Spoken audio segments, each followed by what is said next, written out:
Geography शब्द का किस भाषा से लिया गया है? ज्योग्राफी शब्द किस भाषा से लिया गया है? तो आपका सही आंसर है यूनानी भाषा से। भूगोल का जनक मतलब फादर ऑफ ज्योग्राफी किसे कहा जाता है? तो फादर ऑफ ज्योग्राफी हेक्टियस को कहा जाता है। ये यूनान का एक भूवैज्ञानिक थे। ज्योग्राफी शब्द का प्रयोग सर्वप्रथम किसने किया था? ज्योग्राफी शब्द का प्रयोग सर्वप्रथम किसने किया था? तो एरेटोस्थेनीज ने किया था। एरेटोस्थेनीज ने किया था। सौरमंडल का मुखिया किसे कहा जाता है? तो सौरमंडल का मुखिया सूर्य को कहा जाता है। सौरमंडल के कुल द्रव्यमान का कितना प्रतिशत सूर्य में है? तो सौरमंडल के कुल द्रव्यमान का 99.9% लगभग सूर्य में है, मतलब 99.9% लगभग। किन ग्रहों ने सूर्य की परिक्रमा पूरब से पश्चिम यानी दक्षिणावर्त दिशा में करते हैं? तो सही आपका आंसर हो जाएगा शुक्र और यूरेनस। यूरेनस को हम लोग हिंदी में अरुण बोलते हैं।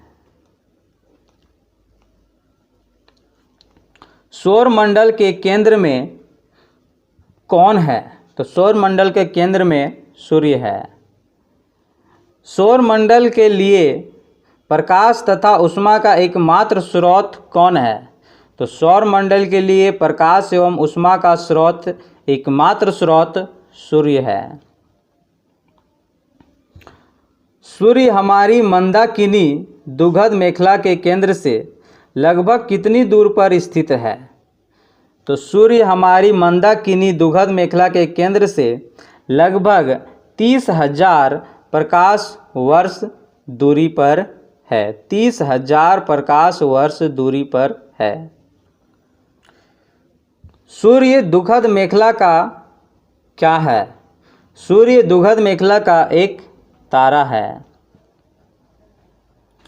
सूर्य दुग्ध मेखला के केंद्र के चारों ओर कितनी गति से परिक्रमा करते हैं?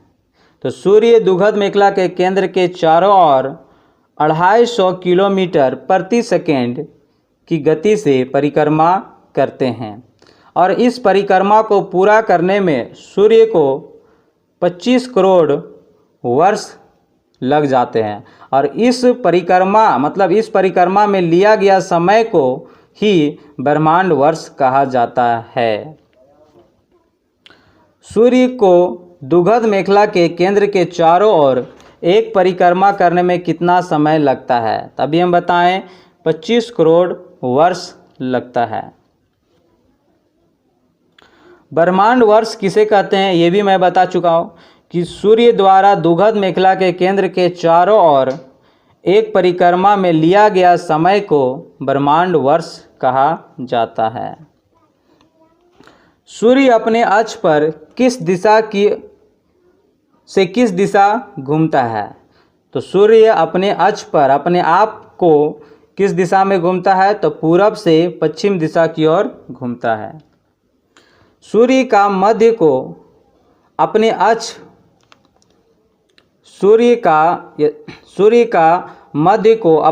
पर एक चक्कर लगाने में कितना समय लगता है? तो सूर्य के मध्य को अपने आप का एक चक्कर लगाने में 25 दिनों का समय लगता है। सूर्य के ध्रुव भाग पर अपने अक्ष पर एक चक्कर लगाने में कितना समय लगता है? तो 35 दिन का समय लगता है। सूर्य में हाइड्रोजन गैस कितनी प्रतिशत है? तो सूर्य में हाइड्रोजन गैस 71% है। सूर्य में हीलियम गैस कितनी प्रतिशत है? सूर्य में हीलियम गैस 26.5% है। सूर्य का केंद्र भाग को क्या कहते हैं? तो सूर्य के केंद्र भाग को क्रॉड, इंग्लिश में कोर कहते हैं। सूर्य के केंद्र में कितनी तापमान है? तो सूर्य के केंद्र में 1.5 इंटू 10⁻7 डिग्री सेल्सियस है।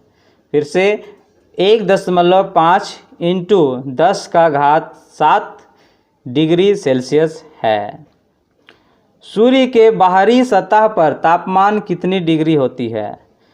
तो सूर्य के बाहरी सतह पर 6000 डिग्री सेल्सियस होती है। सूर्य का व्यास कितना है? सूर्य का व्यास 13,92,000 किलोमीटर है।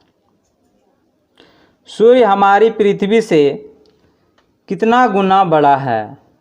सूर्य हमारी पृथ्वी से 13 लाख गुना बड़ा है। पृथ्वी को या पृथ्वी को सूर्य ताप मतलब सूर्य का तापमान कितनावां भाग मिलता है?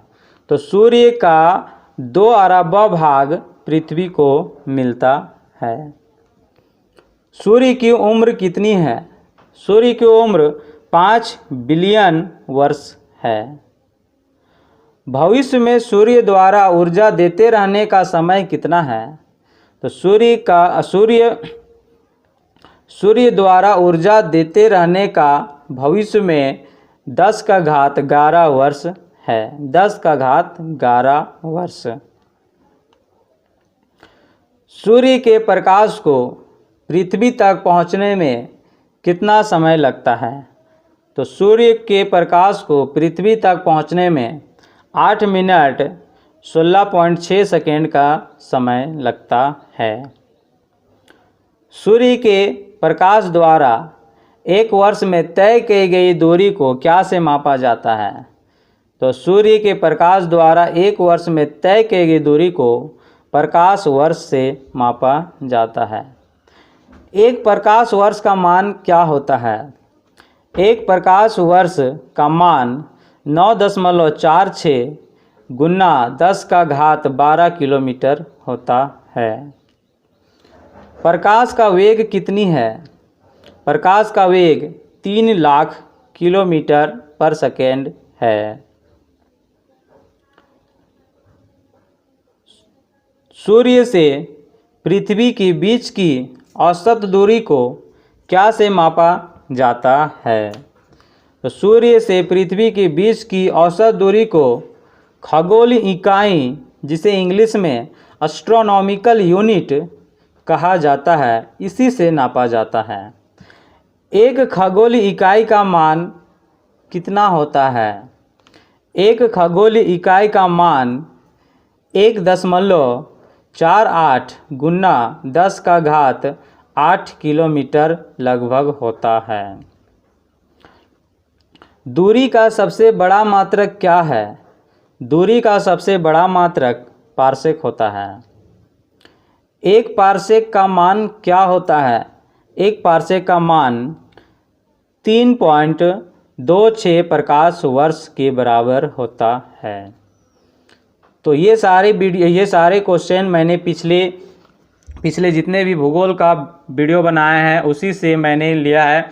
अगर आप उसे देखे होंगे तो इसको आपको देखने की ज़रूरत नहीं होगा, लेकिन इस वीडियो को बनाने के मेरा यही मोटो है कि आप इसे ऑडियो रिकॉर्डिंग मतलब आप लगाकर हेडफोन में भी आप सुन सकते हैं और याद करते रहो। मिलते हैं नेक्स्ट वीडियो में, तब तक के लिए गुड बाय।